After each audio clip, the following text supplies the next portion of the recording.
దేవుని వాగ్దానం ఇలాగనున్నది. కీర్తనలు 66:11 సంవత్సరమును నీ దయా కిరీటము ధరింపచేసి ఉన్నావు. నీ జాడలు సారము వెదజల్లుచున్నవి. అడవి బీడులు సారము చిలకరించుచున్నవి.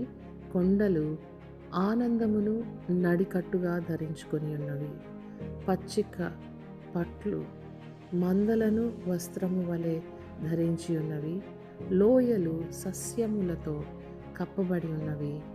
అన్నియు సంతోషధ్వని చేయుచున్నవి. అన్నియు గానము చేయుచున్నవి. కాబట్టి మిత్రమా, నువ్వు ఈ లోకంలోని అనేక సమస్యలతో నువ్వు బాధపడుచుండిన దేవుడు నీకు దయా కిరీటమునిచ్చెదరు. ఆయననే మనలను ఈ కష్ట సమయముల నుండి బయట వేయువాడు. ప్రార్థించండి, స్తుతించండి, ఆయన వైపు చూడండి.